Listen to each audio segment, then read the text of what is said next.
Vamos a ver la arteritis temporal.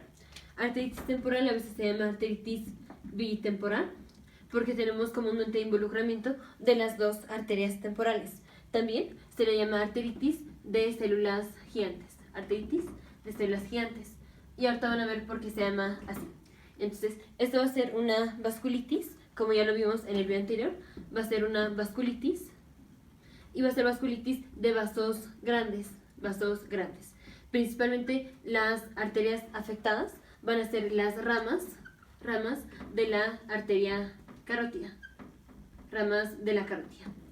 Las principales ramas afectadas de la carótida va a ser la arteria temporal, las arterias que irrigan a la mandíbula, las arterias mandibulares, y la arteria oftálmica. Si el paciente tiene involucramiento de la arteria temporal, el paciente va a venir con cefalea en la región en donde está la arteria temporal. La arteria temporal se encuentra más o menos en la sien, se encuentra más o menos aquí. Aquí se encuentra la arteria temporal. Hay pacientes en donde se les ve muy pronunciada la arteria. Aquí está la arteria temporal y ahí el paciente va a tener cefalea. La otra es si tenemos involucramiento de las arterias mandibulares, el paciente va a tener claudicación de la mandíbula. Claudicación, esto es que el paciente va a tener dolor de la mandíbula. Y clásicamente va a ser pues cuando utilizamos la mandíbula, o sea, cuando estamos comiendo. Entonces el paciente va a tener dolor al comer.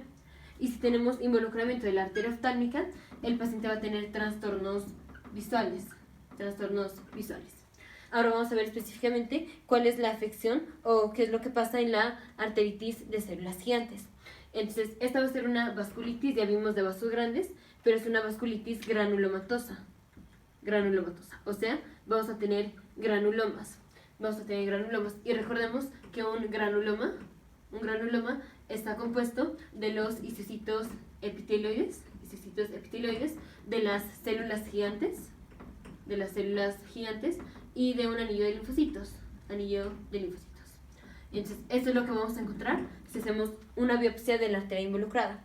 Por eso se llama arteritis de células gigantes. Arteritis de células gigantes, porque tenemos los granulomas, vamos a tener granulomas, y los granulomas están compuestos de células gigantes. Entonces, ¿qué es lo que vamos a hacer? El diagnóstico definitivo, o digamos el gold standard, o el estándar de oro, va a ser hacer una biopsia. Y generalmente la biopsia se hace de la arteria temporal, o sea, de la arteria de aquí. Pero esta vasculitis es una vasculitis que involucra segmentos de los vasos o segmentos de las arterias. Esto es, digamos, tenemos la arteria, aquí está la arteria temporal, y vamos a tener inflamación, o sea, itis es inflamación. Vamos a tener aquí inflamación de la pared de la arteria, pero no de toda, solo de unos segmentos. Por ejemplo, digamos, esta parte está involucrada, esta parte no está involucrada.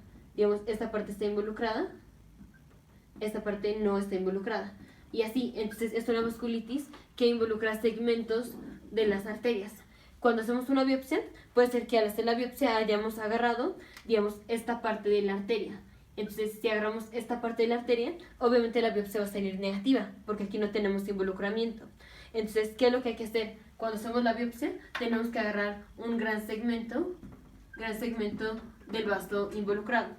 Y si vamos a tener, aunque hayamos agarrado un gran segmento del vaso, si de todos modos la biopsia sale negativa, esto no excluye que el paciente tenga arteritis temporal. Si tenemos una biopsia negativa, de todos modos esto no excluye el diagnóstico.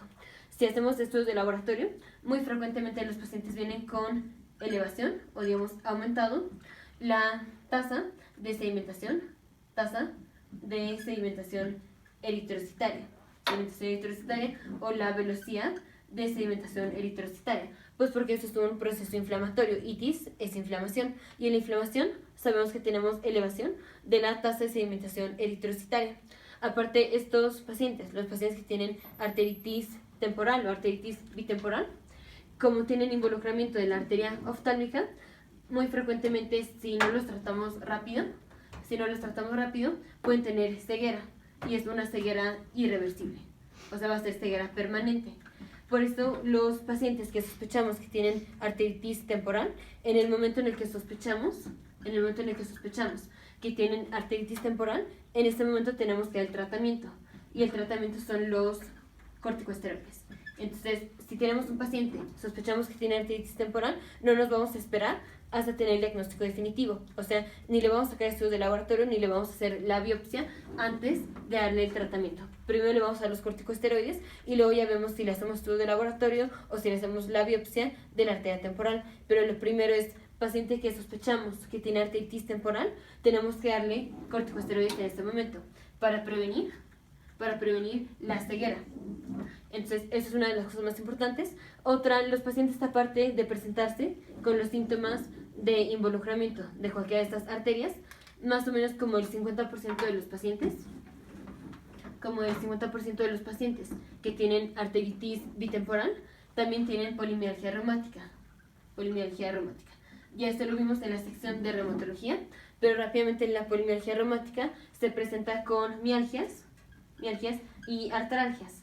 O sea, el paciente va a tener dolor muscular y dolor de las articulaciones. Aparte de que el paciente va a sentir rigidez de las articulaciones proximales de las extremidades, o sea, de la cadera y de los hombros. Esto es polimialgia reumática.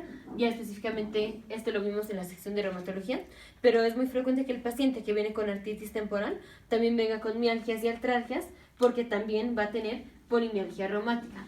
Y los pacientes que tienen artritis temporal generalmente son pacientes grandes, digamos mayores a 60 años, y generalmente son mujeres.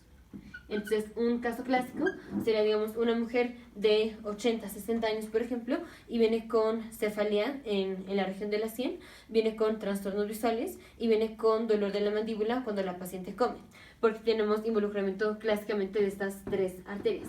Y puede ser que, por ejemplo, la paciente se presente con mialgias y artralgias, porque puede ser que también tenga la polimialgia reumática. En este momento, como sospechamos de arteritis temporal, lo que tenemos que hacer es dar corticosteroides para prevenir la ceguera. Y luego podemos hacer estudios de laboratorio en donde vamos a encontrar elevación de la tasa de sedimentación eritrocitaria y podemos hacer la biopsia, que esto ya es para el diagnóstico definitivo. Una biopsia de la arteria temporal, pero si ya salió negativa, esto de todos modos no excluye que la paciente tenga arteritis temporal. Y en la biopsia, ¿qué es lo que vamos a encontrar? Vamos a encontrar granulomas. En la pared del vaso. Si este es el vaso, si esta es la arteria, en la pared vamos a encontrar granulomas.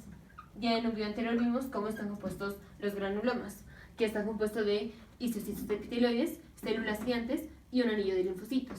Células gigantes. Por esto la arteritis bitemporal o arteritis temporal también a veces se llama arteritis o vasculitis de células gigantes. Nos vemos en el siguiente video de futuros médicos, científicos e ingenieros.